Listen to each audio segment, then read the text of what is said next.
Gourmet Comedy Game Design Podcast by two guys who know nothing about comedy nor game design. I'm Trevor Scott, and with me as always is Ben Slinger.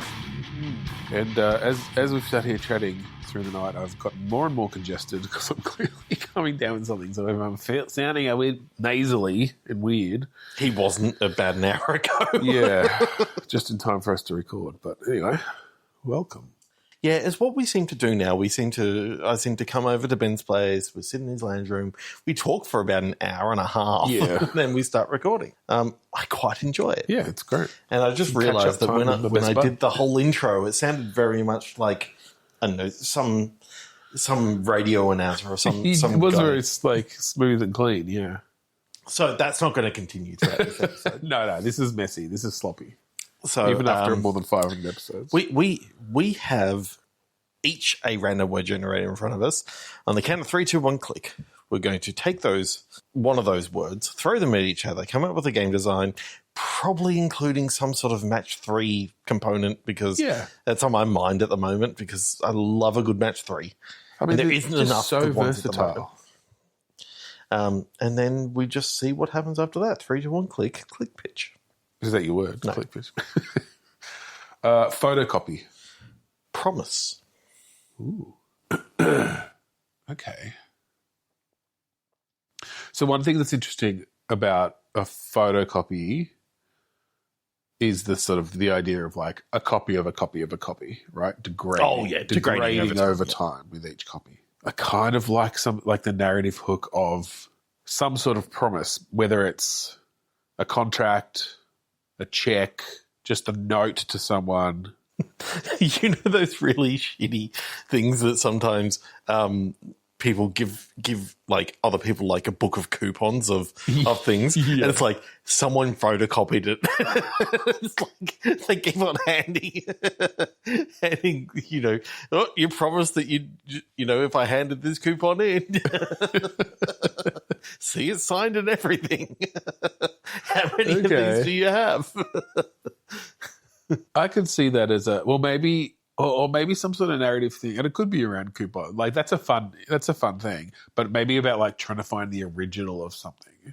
Yeah, and almost having to trace it back through the layers. Like you've got an incredibly shitty version that you can barely read. Yeah, and so it's sort of about tracking down the next one up. Like, so where did I get this from? It was from this person. They photocopied it from something else. Yeah.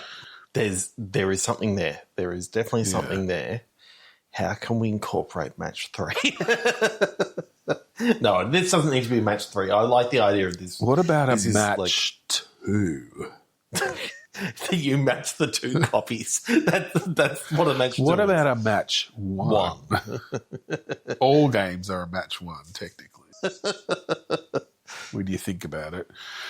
A first-person shooter is not only a point-and-click adventure; it's also a match 1. It's also a match 1 because you've got one of many different things. Technically, it's a match 2. Match the bullet to their face to this face. Match this bullet to that face. Okay, the coupon thing. Yeah, trying to think of a good mechanic around it. I kind of like the idea of matching things up on like a light box, like trying to find the commonalities or like trying to differentiate the versions.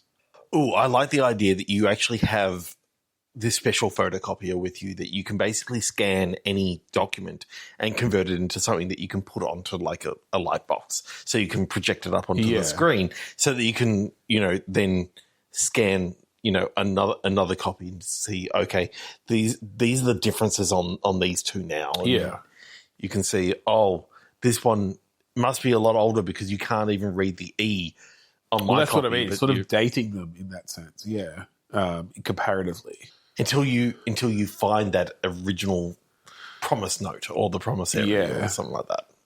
Well, and there could be aspects of, and whether it's all around this one promise or you're doing it on different things, but you know how to like change something in a document. People would like cut out something from another piece, put it over the top, and then do the photocopy so that it comes out essentially as a single document. Yes. Having or to like white something out and type over the top of the typewriter or so something it's like the that. subtle shadows of the edges of the whiteout that they've used. The further the more photocopied, the less you can see the whiteout. But as you go, it's like, oh, this has been changed at some point. Like I can see. Yeah. Oh, well, that could be interesting as well. As you go, yes, as you get sort of closer to the original, the changes are easier to spot because they're less degraded and muddy in the whole thing. I love the idea of you find a copy and you feel it, and there's the whiteout is on there, and it's like, oh, this is the copy. This is the changed copy. It's like, what did this? So you peel that back, and it's like, okay, now you know what that that originally said, and now you're trying to match it against an earlier copy. Like you couldn't see how it got from here to here, but now you understand that someone had actually changed this note here. Yeah, so I like this almost as a bit of a deductive investigation sort of thing. It's very tactile. I'm picturing actually like physically moving these things around, physically like almost a document recovery sort of thing where you're treating these things in different ways, spraying stuff on there to like see higher contrast or something or whatever you do, and then including using digital tools in certain ways. I love being able to find out that, oh no, this whole line is a forgery. Like, this was not even like the further up that you go, the more that you realize, oh, this was literally just printed out of Word. Like, it is, Well, that's the thing. I feel like font differences and all this sort of stuff. And it's like, okay, so you don't need to go down that maybe line. the whole game is a bit of like a forgery detection sort of thing. Like, that's your job, is to like analyze. What's the word? Like, not authorize. Notarize. No. Anyway, when you have like certificate of whatever authenticity, I suppose that's a bit different. Anyway, essentially you're authenticating the document. Yes, you're determining, okay, is this real? And you have to use things like, oh wait, well the printer marks on this are matching this up. Like, this was printed on an Epson in the 90s, like because this particular brand, you had this. I love that you got some glasses that you can flip different filters, and the filters will actually filter out ink, and then all. That's it, yeah. So you may be doing this across different documents, but then perhaps you do have a narrative through line of people keep bringing you this one thing, and it's the different versions of it. It's kind of like a Strange Antiquities, that this is the overall story, but it's like the other things are you're just trying to find, the differences between these two. But it's like if you get one of these documents in, and it's like, oh, such and such has found a new version of this document. Now I've got another couple. That's sort of the main mystery. And you kind of you try to search for like the provenance of that particular thing, like who first created this, where did it come from, and that why has it been copied so many times? There's so many generations since the beginning. You might not even find them in order, right? Like, but it's still but you might. You've got a Generation 5 and a Generation 8 of it. And the Generation 5, you can now tell, there was white hat here and something's been changed at this time. But you can't find out who had the Generation 4 until you figure out like who the Generation 6 or whatever, because then that just gives you there's a connection back or whatever. Like you could create these nice little connections in there. This is really cool. I like it when we start working out these are the game mechanics, and here's the story that fills in those game mechanics, and kind of doesn't always makes the world a bit richer, and I like it. I do like that idea of it being a Strange Antiquities, that as you're going through, you're getting new things that you can look at the older documents again, and you can now have. I found this lens that the guy who taught me always had this lens that he could just flick on, and it would reveal certain things. But it was locked in my desk somewhere and you get that unlocked throughout. Or even just bringing in new technologies in the sense of the local scientist came over and he's got a mass spectrometer or whatever, that when I shine it through the ink, it tells me what sort of ink was used or something. And it can tell you the make of printer and this was the approximate year. This was handwritten. Yeah, like how old is this? How long has this ink been soaked into this paper? This one came from a Bic. Oh wow, these two inks are different. Yeah. You know, this was a Bic and this was a fine liner. Yeah. It's like you can tell that's a ballpoint. You know, you can I can't think of zoom in and actually see, the indentation. Yeah. Ballpoint, you need a little bit more pressure. Well, that's an interesting thing as well. Then, like getting a detailed view of the essentially like grooves, the minuscule grooves in that paper. Maybe even like a high tech sort of scratching thing where you find out something else that had been written over the top of this paper on the previous like page above that it. actually gives you more idea as to the provenance of this.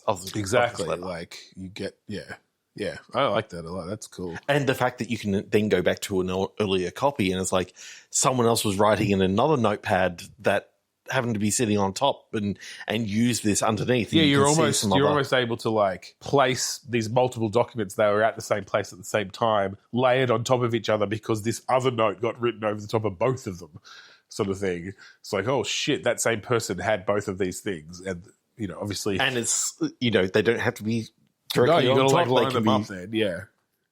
Off to the side, and it's like, this has got this line here, this has got this line here, but now that makes sense that it's now a full word. Yeah. Okay, that's really cool. That's so cool. I love that. That's 3, great. 2, 1, click. Yeah. Sausage.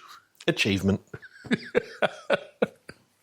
Okay. World's something sausage. I love the idea of this being kind of like not necessarily a management game, and I know that we talked a little bit about circus food recently about a 2-point hospital sort of thing. Oh, yeah. I'm thinking more of this is a county fair where you're putting your prize sausages through and trying to win first place. Okay. And there's a number of other people there, and there's some sabotaging going on. Kind of a bit like an Overcooked. I'm sort of thinking that you can sort of go over and do some sort of sabotaging to them. So like a multiplayer thing then? Multiplayer thing. Yeah. I'm thinking, sort of like, the chili competitions that they quite often have in American media and all that sort of stuff where, they're all going, all these people are going against each other and trying to fuck with each other. So what I'm picturing, and part of this comes from the, I guess, sort of the management / automation side that you said, but part of it, I could see it working.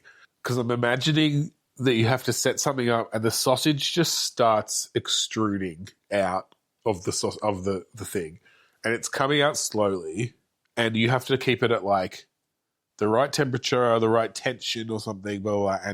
And if people come and fuck with you, then literally how well you've done is measured along the length of the sausage. It's like, okay, well, the first 10% is cooked really well, but then there's a section here for like 15% of it that's actually slightly undercooked.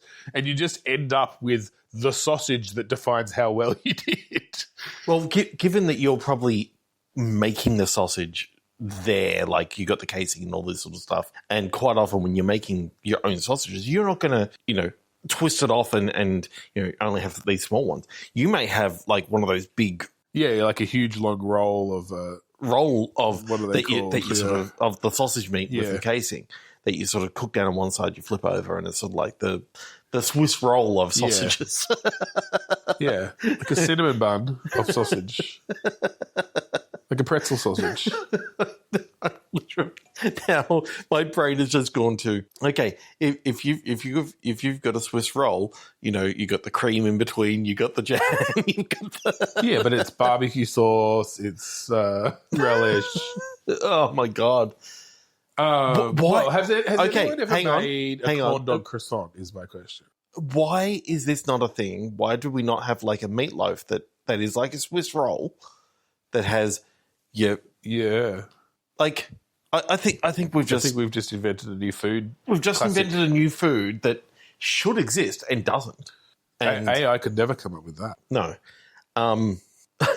This reminds me of another conversation that I'm not sure it was us or it may have been some people at work. I don't know. I was very drunk when we were talking about this.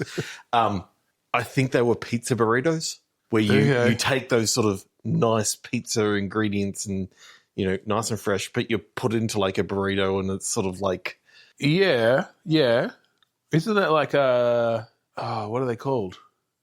I've had something... Pizza bucket sort of thing. Sort of, no. There's a place, and this is... American listeners will know what I mean. So there's a place in America called Sparrow. I don't think they're around anymore. But whenever I'd go down for PAX to Seattle, that was the place we'd go because they had, essentially like dough tubes with like pizza stuff inside. And so you'd cut into it and it's like the pepperoni and the super gooey cheese and the sauce, but it's wrapped and cooked. I just love the idea of having a pita, right. or that. This was still pizza dough on the outside, basically. And I don't need it deep fried or anything like that. I just need melty cheese, some meat, barbecue sauce, even chuck some rice in there. Rice would probably go well with this and fill it out a little bit. Like you just want a pizza, literally a pizza burrito. I want a burrito that has more choice. Like it doesn't just have to be Mexican style flavors. You can actually get some Italian style. But how good would it be to get you go, fuck, I'm hungry. I want a burrito. And it's like, fuck yeah, I could take a spaghetti bolognese burrito right now. You just sort of wrap it up and it's just this nice. So maybe that's what handy. Maybe that's what this game is. Maybe it's actually inventing new types of like fair food. Yeah. I mean, now I think it's because I'm actually kind of hungry as well. But fuck, I could go for like a meat lover's burrito right now. Yeah, I could do that. Like a crepe with pepperoni and cheese inside. Get a cinnamon, a churro stuffed with cheese. Well, effectively, what you do need is something. One of the good things about your typical burrito is you've got the black beans, you've got the rice, and that sort of fills out a lot of it. What do you have that is kind of like pizza dough, but can be smaller, kind of like rice? There's got to be something around there, like a couscous or something like that. That would go well with those flavors, though. Garlic bread. I mean, just shove some chips in there. I'm sort of thinking. I mean, chips could definitely work. Kind of like a HSP pizza, because the chicken. HSP burrito, fuck yeah. Yeah. Give me a fucking HSP burrito. That's sure, that's a kebab. That's basically it's basically a kebab. It's just you only want chips and sauce in there and cheese. But the good thing about that is, and the difference between a kebab and a burrito is that the burrito is fully enclosed. Yeah, and generally and softer and often grilled on the outside a bit, pressed in. But it's got that sort of more softer sort of feel to it because it's it's quite often stretched quite thin, and it's not a heavy. It's just there to keep the toppings in. We've gone into this is an actual real thing now. The game has gone away, and this is a real business opportunity. I tried to bring it back for a sec, but you were too hungry. 3 to 1 click. 3 to 1 click. Champion. Debut. Ooh, debuting a new champion. Champion of what? Yeah, I know. I'm stacking dishwashers. Or I'm packing dishwashers. Packing bags. Like at a grocery store. That could be an interesting physics-based competitive sort of thing, because it's not just... Where do you put the eggs? Well, that's not down the fucking bottom. Yeah. That's for sure. Where do you put the bread? Where do you put, do you put meat, I like it. I like it being that typical American thing of detergent. It's the paper bags. You can't overfill them because they'll break. Yeah. Or if they get but you have aspects of, if you put frozen stuff in there, you're going to weaken the bag. You're not going to be able to keep as much stuff in there. Where do you put the milk? Is milk by itself? It can get condensation on the outside. You're just weakening your bag. Yep. What are you going to put around it? I like this being very systems based. It's very systems based, and it's like milk. Here's the weight. Here's how. Here is the temperature of the milk. Here is the temperature of the surrounding area. Here is where the dew point is. Yeah. Here is these are the sort of things that it needs to know. And it's like, is it starting to build condensation? Well, I love that being It's humid. Because you know how they do like championships of like folding bed sheets or cutting things directly in half. Have you seen that? Like how evenly you can cut something in half. And it's this like, or like applying tint to windows. I've seen that as a competitive thing. I think doing this and having essentially the climate control be part of your strategy. It's like, okay, you know, our next contender, he's put the temperature way down because, you know, he doesn't want he's frozen. He's expecting a lot of frozens today. He wants to reduce the possibility of that, you know, leaching into the paper bags. But even just knowing, you got a temperature gauge there, and it's like the temperature in this room and the humidity and wet bulb and all this sort of stuff. It's like, you now know I need to separate all this shit. Yeah. Like, you cannot have all the cold stuff together. You need to actually worry about the milk is going to be next to the bread this time, because the bread's going to give some of that softening sort of thing, not overweigh the bag. But you got to pack it right, because you don't want, when they pick up that bag, for the bread to squish into the milk, and that milk is not going to give, and that bread is going to be misshapen. And who wants a misshapen sandwich? I mean, you can't make good toast with that now. You can make toast, just not good toast. No, it's you're effective. It doesn't feel like, even though it's the same mass, it feels like you're eating less bread when it's been squished like that. So here is a question: what is good toast? What is good toast? For me, it's... This is a very philosophical question. Yeah. A piece of bread that fits perfectly into the toaster. Yes. Square as you can get. Square as you can get. Cook it until it's medium browning, essentially. Yeah. It can go a little dark. Sometimes. Depends on the bread. Depends on the bread. I mean, a good sourdough, you're not going to want to get any dark spots. No. But just, you're going to want a white warm bread or a wholemeal bread. Like, you want a good medium bread. Even a multigrain. Now, here's where it becomes important. Less than 1.5 seconds between it popping and the margarine getting on there. Again, depends on the bread. It really does. If that bread doesn't hold a good heat, then you got to be fucking quick, or you've ruined your toast. But if it's shit that I've got at home at the moment, it stays hot. It stays hot. Like, I swear, the first one that comes out is not the good piece. The second one that comes out needs a warm up. The second piece that comes out has got that residual heat of the toaster still permeating it. It's a good strategy. Once you've got the margarine on, you're past the danger zone. Then you're pretty good. Then you can put whatever the fuck you want on there. Now, put some Vegemite. I do like some Vegemite, and I've been going recently the squeezy Vegemite. Oh, interesting. Because unlike normal Vegemite, which will tear the fuck out of your toast. Well, it depends. Do you keep it in the fridge? Huh? Do you keep it in the fridge or the cupboard? No. And it still tears it. Tears the fuck out of it. Oh, I don't know. Like a standard Vegemite, like if you've let that, I always like to let the margarine soak in so that you don't see any of the margarine on. If you've got clumps of margarine. And the good thing about the squeezy is it's like it just 1, 2, 3, 4, and you get those lines. Yeah, and it gives the nicest. But see, don't you find that one of the good things about eating Vegemite is it's a surprise where those bigger chunks are going to be because it didn't spread smooth. You can still get that with a squeezy. Okay. You can still get that with a squeezy because it's like, oh fuck, I didn't realize that there was a groove in there that basically I went over the top and I smoothed out. But it's like, it was a good thick, millimeter. Okay. Got you different ways for you to get your little boost. The salty surprise.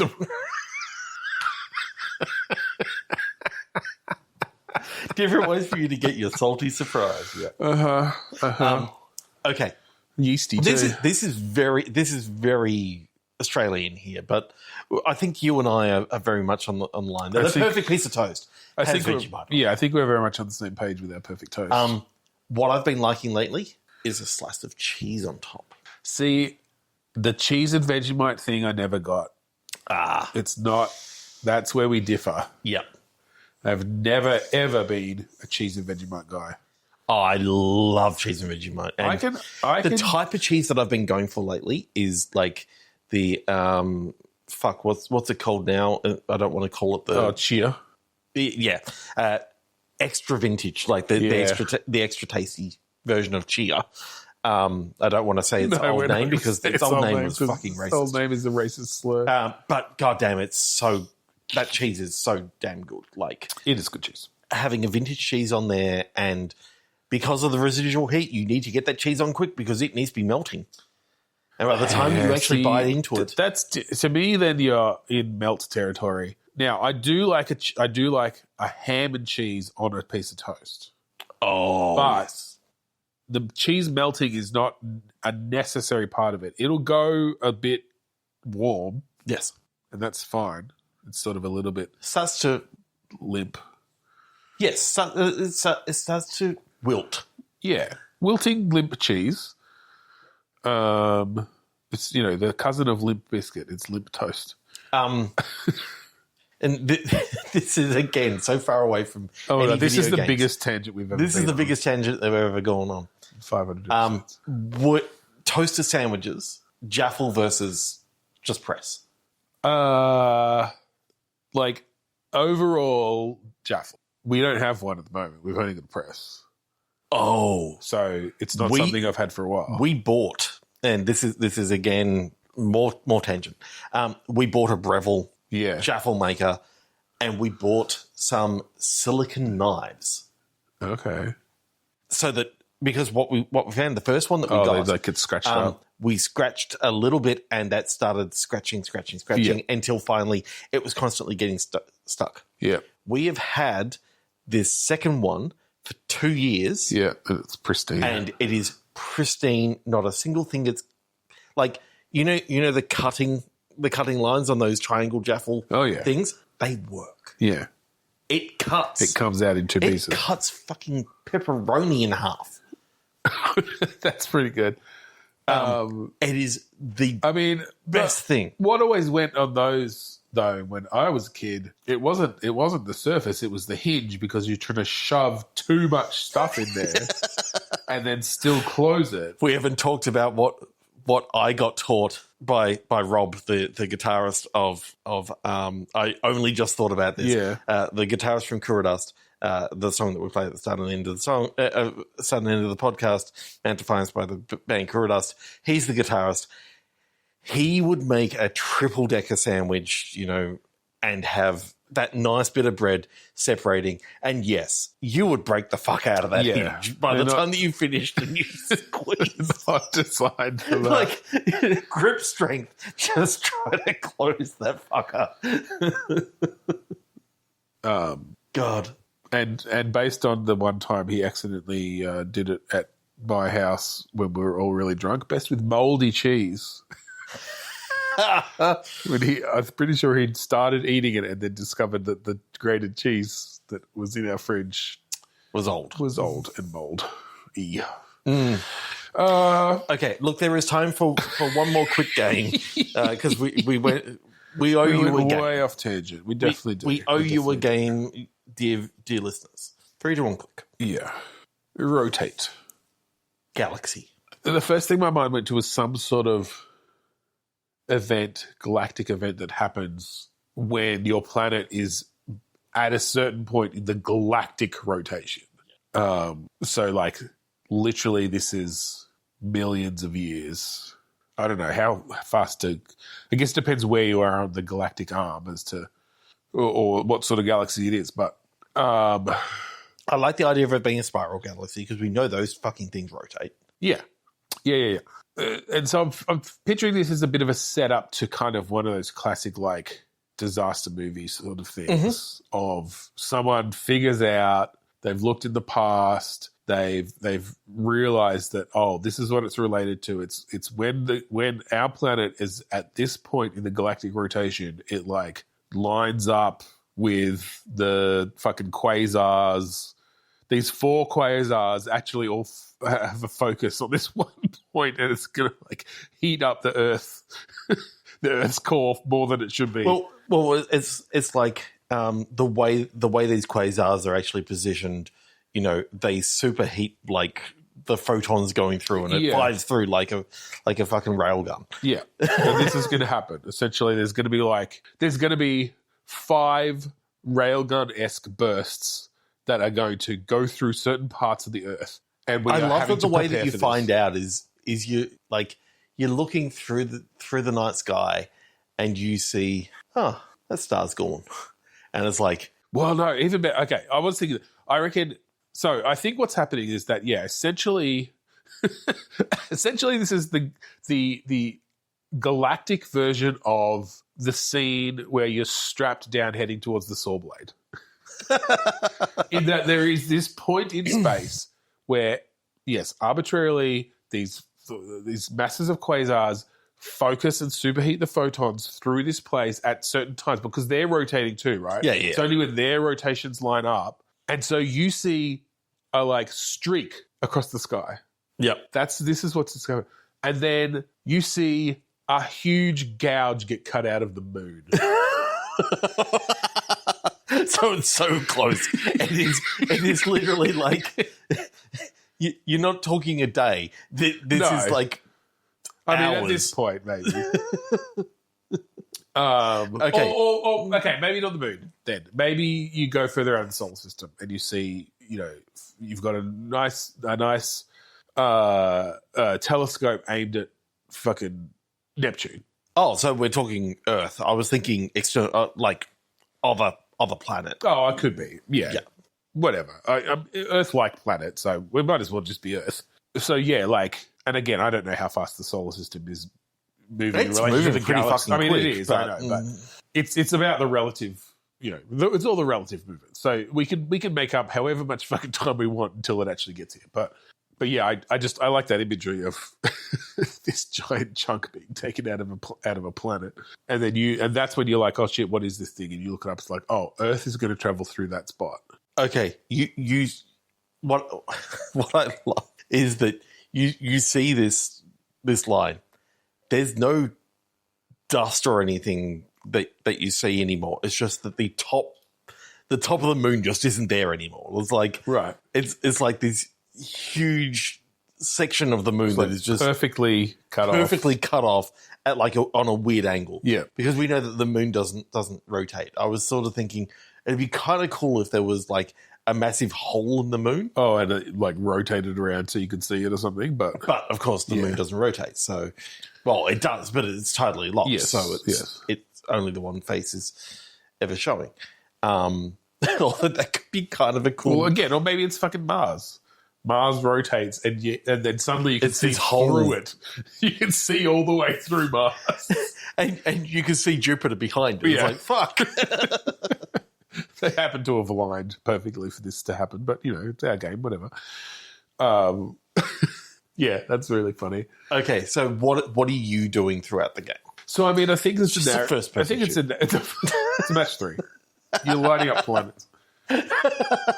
Well, actually, what you find out is this is the result of a godly match 3 game that's going on, and they've matched Earth up.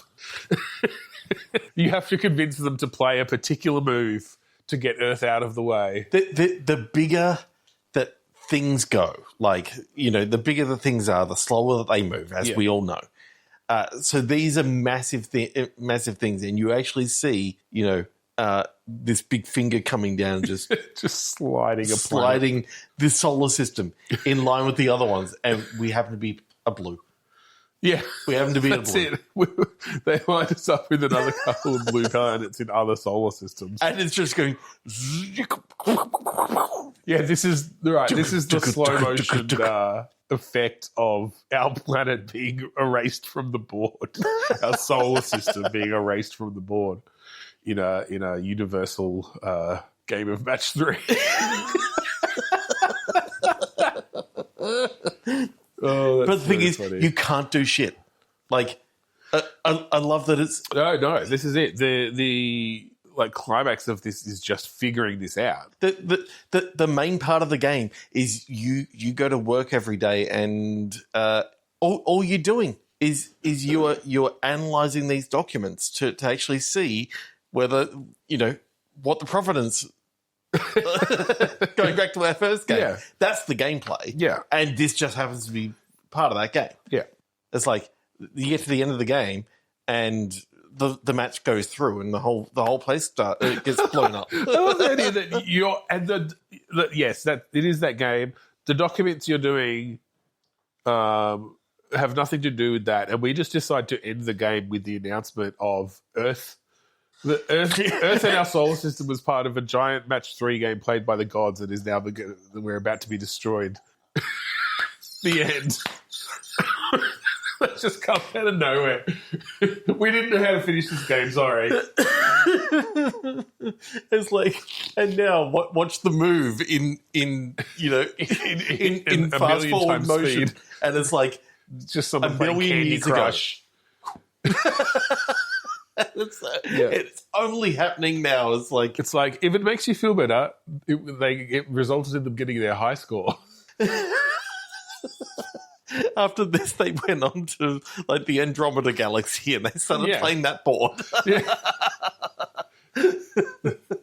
was the DLC they'd purchased. That's the end of this episode. Oh, definitely. We went on such a weird, such a food tangent, but fuck. That was good fun. Yeah, that was fun. So thank you for joining us this week on Bitstorm. If you want to find our previous episodes online, you can go to Podchaser. No. I mean, you can, but... You can go to Podchaser, but Ben doesn't work there anymore. Bitstormcast.com. Check them all out there. There's literally more than 500 episodes. Lots of good stuff to check out. Most of them, we don't go on random food tangents. Yeah. In fact, I'd even venture to say none of the other ones do we go on that much of a random food tangent. We used to in Two Sweary Dads, but we're no longer Two Sweary Dads. We're Two Sweary Game Designers. Yeah. We're still dads. We're still dads. We still have Spawn. Yeah. I've already done the whole Matt Defiance. So go to that part. That was earlier. Go to that part of the episode. And we technically went back to doing Eye of the Storm just to talk about that was a thing that we started. We just wanted to make our life more difficult by having all the plugs in the middle in the old days. I'm so glad that we both canned that because that was And the weird thing is we didn't record them in the middle. No. We just moved them to the middle. We recorded them at the end. We didn't want to actually disrupt our recording session. Anyway, thank you again for joining us this week on Bitstorm. I'm Ben Slager. I'm Trevor Scott. And I could do with a sausage put in a burrito. Fuck yeah. Saucerito. Saucito. Despacito.